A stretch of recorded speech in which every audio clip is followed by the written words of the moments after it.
and we've seen it happen at different levels for a lot of the trios. I think 9 in specific in the game so far, right there. Neon at Stealthy Stronghold, watched their gameplay yesterday against, you know, the middle of the pack trios all across the NA region. Now towards the upper echelon, the top slots who end up, you know, controlling POIs, have a legacy and a history. The game changes. You can't get away with the same plays. You get punished if you make even a millisecond of a mistake. So gotta be very careful when you're trying to explore and limit test around these trios.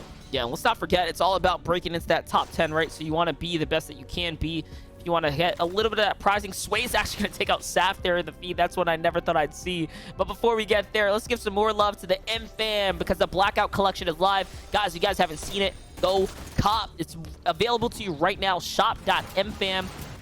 He's featuring some premium hoodies, t-shirts, cap, right? It's called the Blackout collection for a reason. A lot of those dark fits. We all like those kind of clothings, right? We all got the black tees, right? Let's be honest.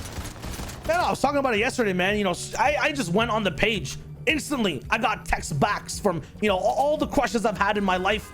Stretch, Saf, and Avery, this is not just any kind of default team, though. This is one of the best this scene has to offer. We already know they're up in the standings. We already know they pulled the top 6 because they won the drop in the last round. Here's a look at Dubs, Mega, and Illis. The Faze boys and extras. Illis here, looking to show up right now. Big fight at the Bony Burbs. Ooh, and Illis. This is why he's got that firepower potential. This is why he's known to be the opening fighter for the trio.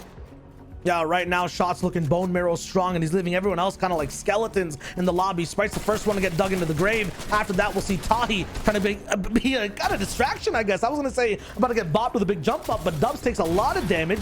Illis has to reset. Mega's here with the biggest HP pool. Tahi finally down. Gabe will knock down in an instant as well. I think the air hit him, and he toppled over. I didn't hear the shot, but that's a quick wrap-up and a clapback from game 1. Yeah, quick turn and burn there. Cremate him, get him out of here. You know, pack him up and ship him off to the families because it's all said and done here. Let's hop over back to Lazy Lakes though. Unknown Army is going to swing back around things here with Sway, so it seems like they've gotten their grips back in for the fight here. Avery has the full lead, the high ground, but no mats to play with, and even then, the peak shots. The peak shots. He lets the Bills break. He hits the shots in the flash. Wait, this is rough. This is it. So this is going to come down to whether or not Aspect hits some big beams. If he hits these shots, he saves his team right here, right now. He's getting really close, though. Wait a second. God. A little too close for comfort. They can turn on him. Oh, he finds Ronaldo in the trade there. My gosh, that's one down. Opens the box. No, it wasn't enough. I was holding my breath there. I was hoping he was going to hit it. That would have been crazy, but Kaz is here. He shows up. Blink is on white. Shyo, this is crazy. Now, that push was... No, I'm not even gonna say greedy. He needed to be that close for the SMG to do damage. You saw the 18 rattles over and over again with those shots. It's huge for him to have. Hoopfish, he claps back huge as well. My gosh.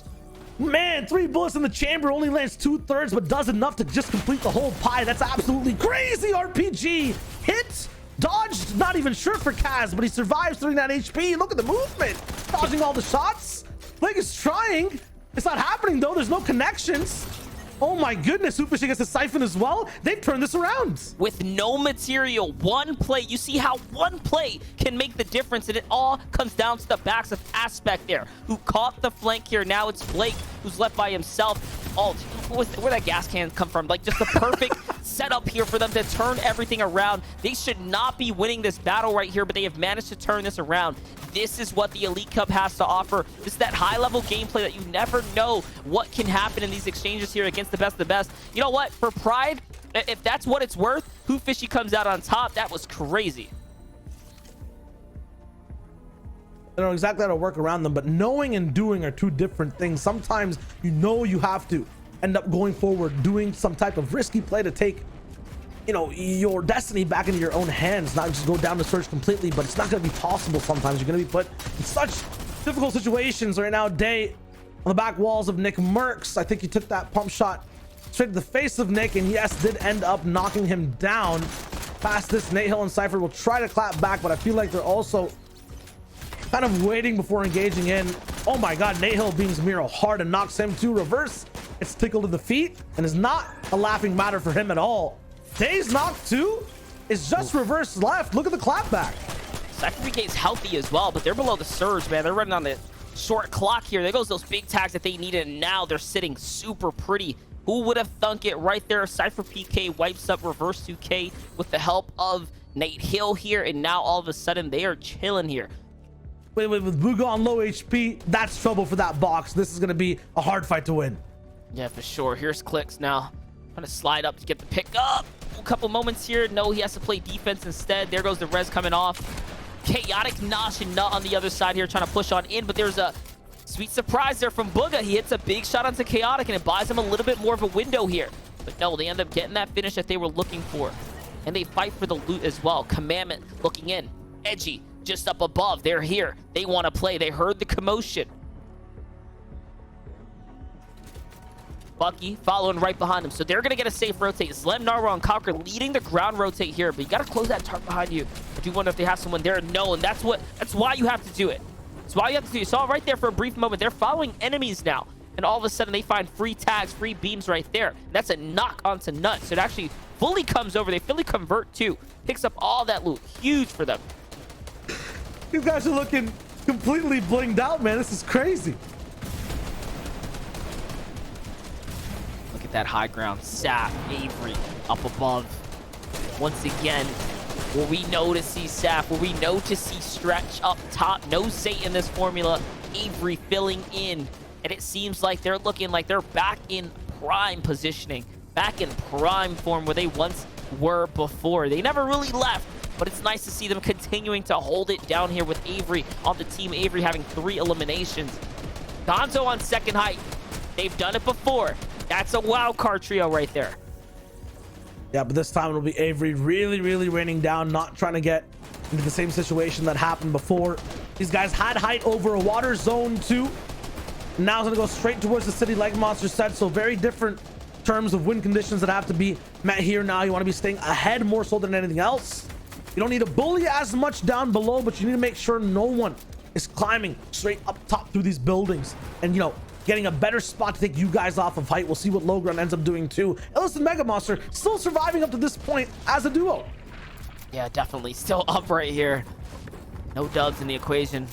Still impressive to have them stay alive for this long, like you said. 26 players remaining. Okay, so the surge cutoff was just enough here, and now it's going deeper south. So these are actually max distance draws for a lot of the players, considering they were just housed up on the beach. And now it's going all the way back. We've done that multiple times here. Here's a look at the top shot down. You see them playing that outer storm lane here for Avery and Saf there. Stretch. They have that entire layer hard mats to themselves. D-Row and AJ on the low ground right now, rotating wide here. Not bad for them either. 6 elims. Mega though, no mats, gets opened up on and put down and out. Man, Rocane wiped 2 completely. Paul going down second height is not going to be able to play because Jack's there to just make it kind of a rainy day for them entirely. There is the big pickup on an RPG from Illis from the backside. No dubs, but he's still looking for some right now. Trying to go for a few shots, has the walls around everyone else, but it's Chaos down on low ground. Vix taking out an entire other trio. Again, Snake, your first place team down 2. So now the tournament, the title, kind of first place is up for grabs. Yeah, first place is up for grabs here. Narwhal, Calc, and Sled. How far down the standings they were coming in, since they were so far behind, but now looking to rocket their way back up and rocket players into their pump shots for a second. Narwhal almost caught a taste of his own medicine. Has to be careful. Bringing out a little more than he can handle, but Calc is here to back him up. Great tag right there, and it's all over. 4 elims for him, now 8 for the trio as a whole. Looking good. Yeah, Knifer just stabbed in the back right there. Now they got so many mats, so many utility options from that body. Calc with an RPG as well. 1 rocket left in the pocket too. We'll see exactly where this one ends up flying. Illis still alive. Solo player 3 elims, 5 mats. It's going to be very tough for him. Michael for the heal game play. Height is still raining down shots. 9 zone situation with 3 different trios. Ooh, let's see it here though. Illis is going to get this med kit off. 3 trios left. Slam, Calc, and Narwhal all completely healthy and fulfilled. Here it is. Illis goes to challenge height. That could be the grief low ground needs. Oh my gosh. Did he just body him? I think he did. Oh no, Avery barely survived. Okay, he survived with like no HP, and there it is. Now he's 1 pump away. Low ground takes advantage here. 2v3 situation. Pump from Saf though, from behind. That was big. Might turn things around here, but no. Zlem answers back, and this is it. It should be able to wrap things up. Stretch is by himself. 3v1. There's no way you survive this now, as there it is. It all ticks over. He knew it was said and done. Great tags from Yeah, I'm hungry for the info. Let's see exactly how things switched up. Some 0-point teams taking dubs right now. That's Narwhal, Calc, and Zlem, who rise up to 4th place. Except Snake and Voil, though, stay up top and have a 10-point lead now. The elims, the placements, the consistency, putting in the work. Putting in the champions. On this side, we have Elise, Chelsea, Slick holding on.